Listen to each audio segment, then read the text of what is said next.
mianatra eo a-tongotry Jesosy isan'andro.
Faly miarabantsika tsirairay avindray amin'ity alahady fa enina ny volana aogositra ity, tonga amin'ny lesona ho an'ny lehibe sika manasanao naraka izany hatramin'ny farany.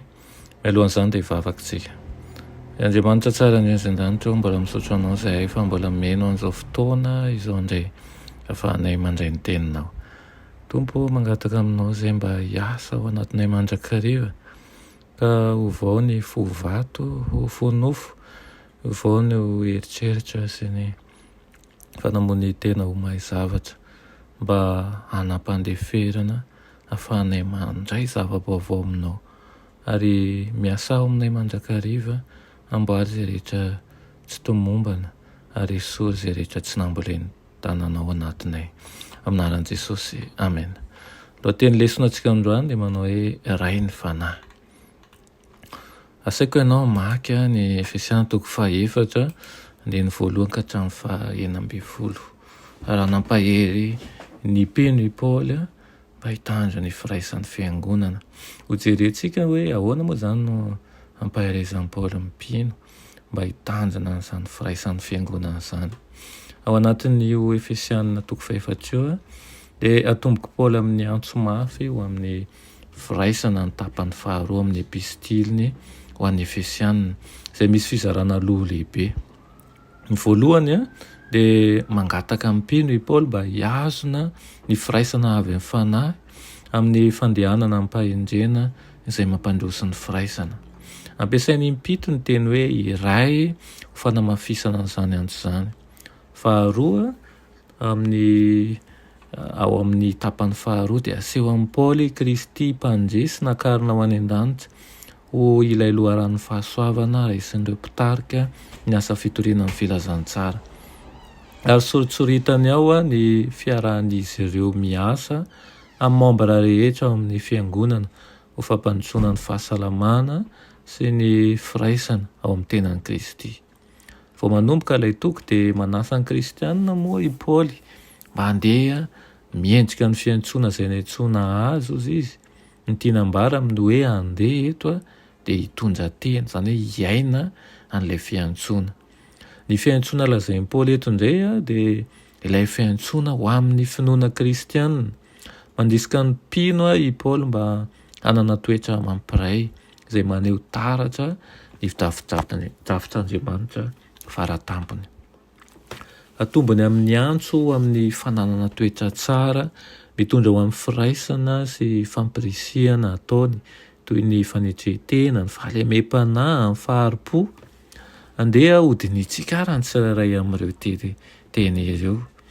Azavain'i Paoly ao amin'ny andininy hafa, ohatra amin'ny Filipiana 2:2, ny teny hoe fanetretena izay voalaza amin'ny Efesiana 2:1, ka hoy izy hoe aoka samy hanao ny namany ho mihoatra noho ny tenany.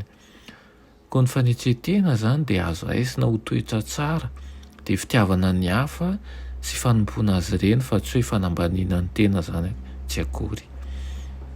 Faharoa, ny fahalemem-panahy dia azo azavaina amin'ny hoe toetra izay tsy mora mirona ho amin'ny fahatsapan-tena ho ambony ary midika koa hoe fahalalam-pomba, izany hoe fiheverana ny hafa ary koa fahamoram-panahy.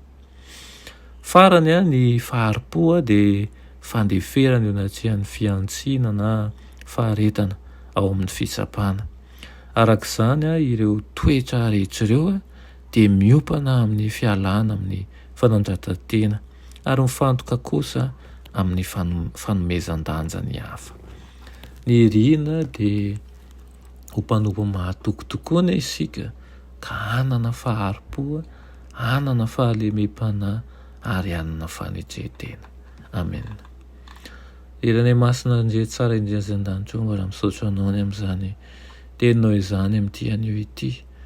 Mangataka aminao Tompo mba ho volenao zavatsoa dia ny fahalemem-panahy, ny fanetretena ary ny faharipo izay tsirairay avy izao.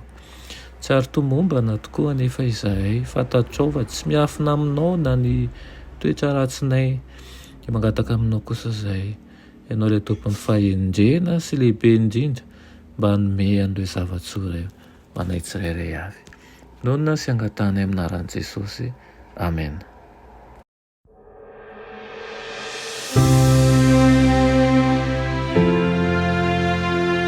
Mianatra eo an-tongotr'i Jesosy isan'andro.